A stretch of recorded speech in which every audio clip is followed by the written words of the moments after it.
Retatrutide. Anyone have experience with this? I know it's a newish drug, seeing a couple of coaches putting athletes on it. Want to hear experiences and side effects. So, I'm going to tell you, there's a lot of coaches putting their athletes on it. It is more common than not when I have a consultation. Granted, yes, a lot of the consultations I have are with enhanced athletes. That is one that's kind of being thrown around. I would say like largely within the space of bodybuilding, but not limited to. There are a lot of individuals who are using it for fat loss phases for their lifestyle clients. And in terms of thoughts, like I think it can be helpful. I think it can be beneficial. I've used it with several of my clients who really just wanted to dial back the food noise. And in some instances, they were struggling so much with adherence that even though they had lost weight and they were at the point where they're like, I'm not at my goal, I want to lose 30 pounds and I've lost 15. They're like, I can't really continue to do this. Like, it's not sustainable. And I'm kind of at the point where like fatigue is really becoming inconvenient. So with that, that's one instance I'm talking about. With that client, we actually found we were able to extend her fat loss phase a little bit longer. That way she could get to a settling point where she felt like, okay, this diet was a success. I can begin to reverse from here, also using retatrutide. And that's where I see a lot of efficacy too, for individuals who are getting ultra lean. I think it can be used past that point to almost regulate them regaining weight, especially in the case that they were dieting for a long period of time or got super lean or just food had to get really low. I think there's efficacy. Now, with GLP-1s, there are contraindications. It is going to be very specific to you and your family history. So if it's something you want to talk about, I'm happy to walk you through your risk profile. But I think it's something that I know I've talked about on Patreon at several points. Like I think I might even have like a full episode on it. There are individuals who should avoid it. I know it can raise heart rate. That's one thing that it's not significant in a lot of cases, but for individuals who already have a higher resting heart rate, who have any kind of comorbidities related to cardiovascular function, I would just be aware of it. A lot of y'all listening to this probably don't. Like you just probably don't have high blood pressure, probably don't have a higher heart rate. We also have to be careful with GLP-1s with anyone with digestive issues, because it's going to delay gastric emptying, thyroid nodules, pancreatitis, issues with the gallbladder. I would even say individuals, this is more anecdotal, with individuals who've struggled with depression, who specifically have gone through more depressive versus manic states. I think we just need to be careful of what we're doing in terms of manipulating the food reward response, because I think for a lot of people, this has been reported with 2 clients I've worked with, that they found that even like the removal of food as a reward, it just made them feel very empty and very flat and not depressed, but they were individuals who had struggled with depression previously. And they said, they're like, I can't be on this because it's kind of moving me back into a position that I've only ever felt at times when I was depressed. So I think it can be effective. I think there needs to be a proper assessment and really garner a sense of like, is it right for you? Why are you using it? What's the appropriate dose so that you aren't experiencing severe constipation, severe diarrhea, or just generally you can't eat. Like you're so nauseous that like you can't take in any food, because truly like you'll lose weight, but you'll also lose muscle. Muscle will make up a large amount of the weight you are losing. And if you can't train on it, then I mean, like you're not going to look better for it. Fats during prep. This one, we kind of need the description. So is 20 grams of fat 6 weeks out from a show okay for a woman in bodybuilding, starting to crash a little, joints are starting to hurt? I don't think so. I'll say this. Protein, 1 gram per pound of body weight, maybe a little bit higher if we have the room to do that. I don't really bring protein under 1 gram, but for fats, I'm kind of diligent there too, that I don't want it under 40 grams unless someone's really far behind. And in that case, I'm not like thrilled to be lowering fats. And truth be told, like that's happened, I can say like maybe 2 times with an athlete, very much towards the end of prep. In the instance that someone, I mean, like even think about it this way, break it down, 20 grams of fats times 9. I mean, like we're talking about 180 calories. So if you need 180 calories back, if that's like what we're talking about, you could do a little more cardio, you could do a little more steps depending on where those are at. If you're an enhanced athlete, I mean, that's approximately what you'd be looking at if you were to use a fat loss agent. I don't love the idea of 20 grams of fat in prep that far out. I've done it. I early on in my career, I went extremely low fat. You have to understand that the biosynthesis of hormones starts with fat. So whenever we slash those and like get really aggressive with reducing fats, dietary fats, it's going to have effects. And I mean, like the state you're in is already going to compromise your hormones more than likely. But truth be told, I would rather just pull from somewhere else.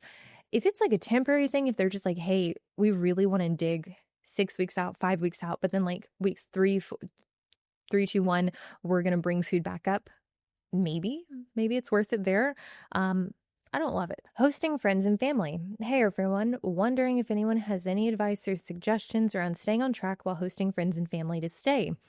My partner's family and friends have been visiting from abroad and staying in our apartment, and it's been really challenging to stay on plan with my routine and food. Plans for dinner will often be made on the day and planned as a group meal, eating out together. I don't want to be inconvenient to everyone, so I'm not sure how to be flexible. I've taken out some meals to have instead of takeouts.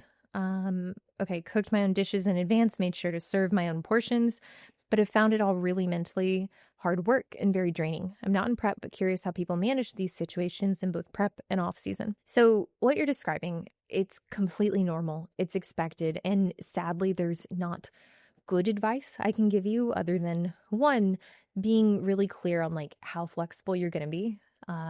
In terms of communication and getting people to make plans so that you can decide whether you're going to eat with them, whether you're going to not.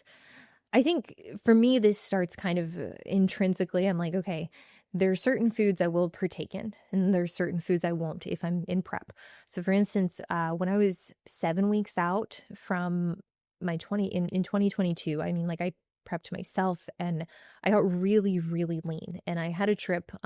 It was my boyfriend at the time. He was taking his best friend and his wife and myself to Mexico.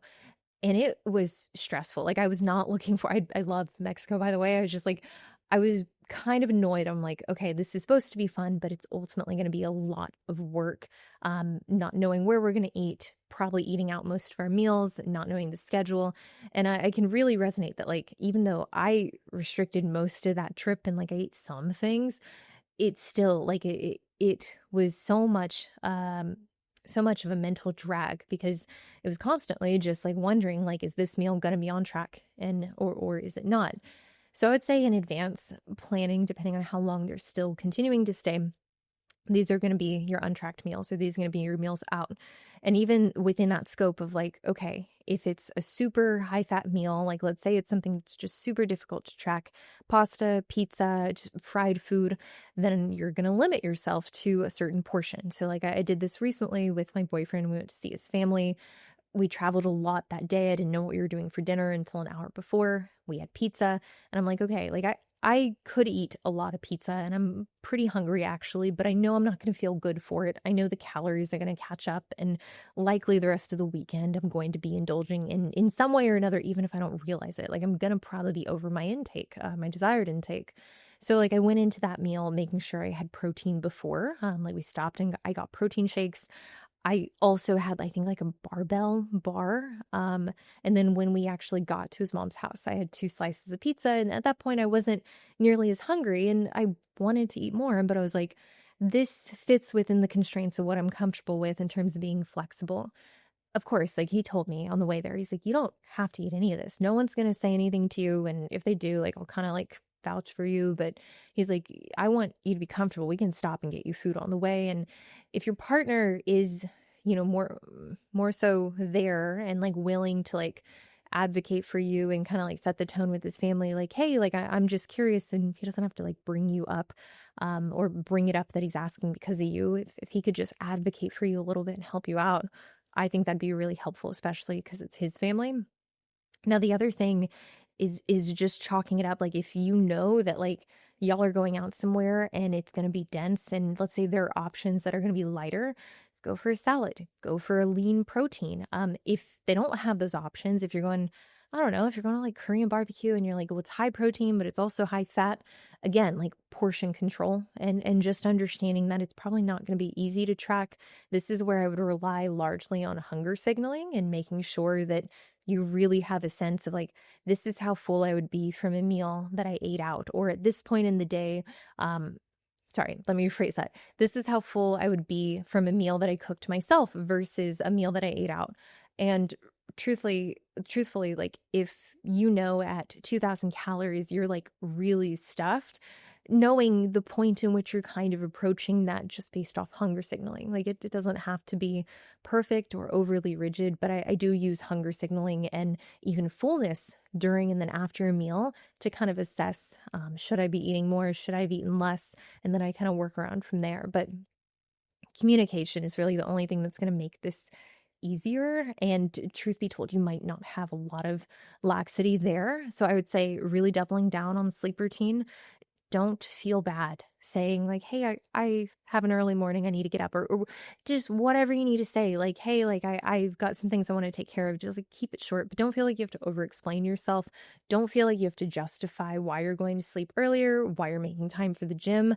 Um, People will always make comments if you're doing things differently than they are. And specifically with different cultures, I've had clients who are like, it's unacceptable for me to eat differently than my family. Like it's something that's seen as a sign of disrespect. And my parents would be really upset if I do. And in that case, like you might just have to figuratively, metaphorically eat it, depending on what your decision is, depending on how integrated you are with those values. And if your family's coming to visit you and you're like, okay, I just want to enjoy this time, but I don't want it to do a ton of damage to, my progress, my goals, then I would say really steering in the direction of managing portion sizes and thinking about the composition in terms of macronutrients of these foods, especially if they are high calorie.